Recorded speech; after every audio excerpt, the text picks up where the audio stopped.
সুস্থতা হচ্ছে আল্লাহর সবথেকে বড় নিয়ামত, যেটা আমরা অসুস্থ হলেই বুঝতে পারি। আর অসুস্থ থাকি বা না থাকি, সংসারের কাজ কিন্তু ফেলে রাখা যায় না। সুস্থ থাকা অবস্থায় যে কোনো কিছু করতে ভালো লাগে, মনটা একটু অন্যরকমই থাকে। কিন্তু অসুস্থ হলে মনটা একদমই মনমরা থাকে, কারোর কথা ভালো লাগে না, কোনো কিছু করতেও মন চায় না। আর অসুস্থ হলে মনে হয় যে সংসারের কাজটা দ্বিগুণের বদলে তিনগুণ। এই কয়দিন আমার শরীরটা অনেক বেশি খারাপ যাচ্ছে, আর যার কারণে আমার কোনো কিছু করতেও মন চাচ্ছে না। সংসারের টুকটাক কাজগুলো আমি খুবই ধীর গতিতে করছি।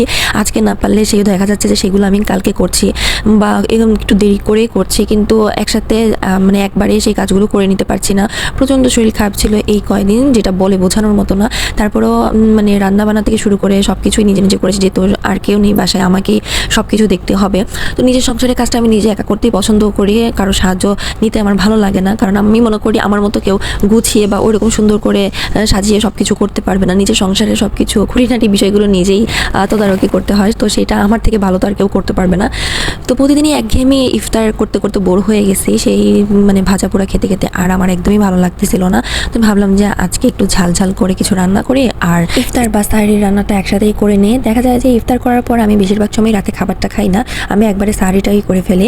তো এই জন্য আর বেশি কোনো আইটেমও রান্না করতে হয় না আর কি। আজকে ইফতারের বলেন বা সাহরির জন্য বলেন, হাতে মাখা গরুর মাংস রান্না করেছি। তো এখানে আমি মাংসটা প্রথমে ম্যারিনেট করে রেখে দিচ্ছিলাম। তো এখানে পেঁয়াজ কুচি, পেঁয়াজ বাটা, আদা বাটা, রসুন বাটা, টমেটো, আস্ত রসুন, তারপরে হচ্ছে চুই ঝাল আর কাঁচামরিচ, এগুলো দিয়ে ভালো করে আমি মাংসটা ম্যারিনেট করেছিলাম। গুঁড়া মশলা যেগুলো আমরা রান্নায় ইউজ করি সেগুলো দিয়ে ভালো করে এটা ম্যারিনেট করে আমি আধা ঘন্টার মতো রেখে দিয়েছি। মানে যতটুকু সময় আর কি আমার ডালটা হয় ততক্ষণ আমি এটা রেখে দিই। তো ডালটা হতে তার বেশিক্ষণ লাগেনি। তো টক ডাল রান্না করেছিলাম, সাফান অনেকদিন ধরে এটা খেতে যাচ্ছিলো, তাই ওকে ওইটাই রান্না করে আমি দিয়েছি। তো এদিকে টক ডালটা হয়ে যাওয়ার পর আমি মাংসটাও বসিয়ে দিই। মাংস থেকে পর্যাপ্ত পরিমাণ পানিও বের হয়। এই পানিটা দিয়ে আমি ভালো করে 2-3 বার মাংসটা কষিয়ে নিয়েছি।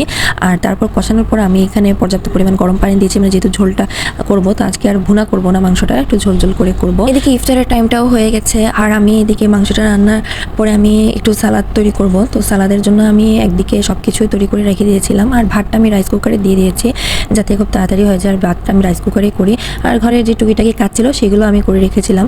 তো ফাইনালি আমার রান্নাবান্নাও কমপ্লিট হয়ে গেছে। এখানে দেখেন টমেটোর সালাদ, মানে মাংস রান্না করলে সালাদটা অবশ্যই আমার লাগে। আর এই যে হাতে মাখা গরুর মাংস আর ডাল। তো আজকের ভিডিওটা কেমন লেগেছে অবশ্যই কমেন্টে জানাবেন। সবাই ভালো থাকবেন, নেক্সট ভিডিওতে দেখা হচ্ছে। আর সবাই দোয়া করবেন আমার জন্য, যাতে খুব তাড়াতাড়ি সুস্থ হয়ে যাই।